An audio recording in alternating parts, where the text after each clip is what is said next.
Why do coaches need to work with the body? Okay, so my name is Mark Walsh. I've specialised pretty much my whole life in working with the body and how body-mind psychology, embodiment, somatics, different names for it.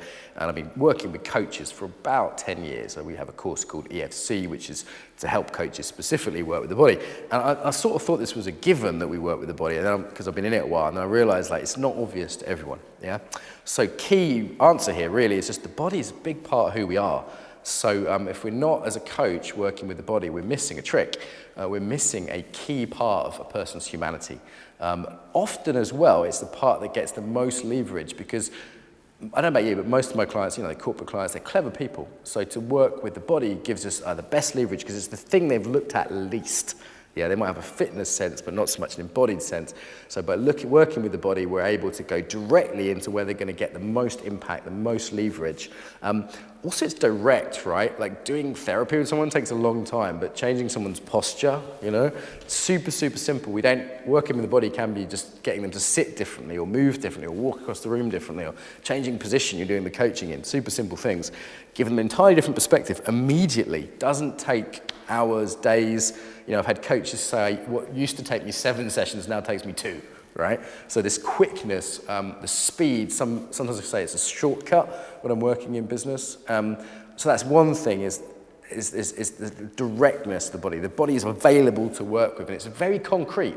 It's very obvious to people, even if they're not embodied people. It's like you can show them how they're sitting, for example. It's very obvious.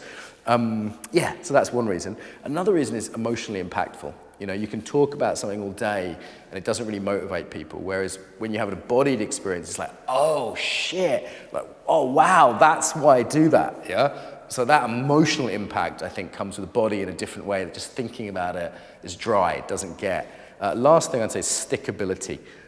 So we need to practice. Practice makes permanent, right? So you can have a great insight, even a great emotional insight. This is what happens on workshops normally. And then you go back to your life and the same old stuff happens. So for me, to be in integrity as a coach, I want to really help people change. And to really change, we all know this, it's not about a peak experience, it's about practice over time.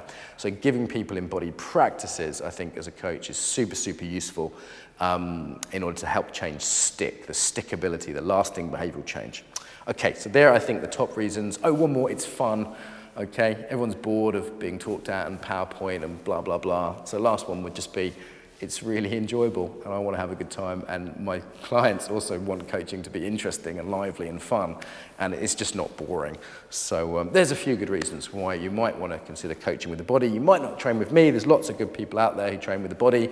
Strozzi, Wendy Palmer, Stuart Heller, Ginny Whitelaw, Dylan Newcomb. There's loads of good embodiment teachers that have no financial connection to me, but also there's EFC, the Embodied Facilitator course, if you like my particular style of working. There's lots of good stuff out there. I'd recommend it to all coaches to at least look at the basics. You don't have to become a yoga teacher, but some of the basics of working with the body.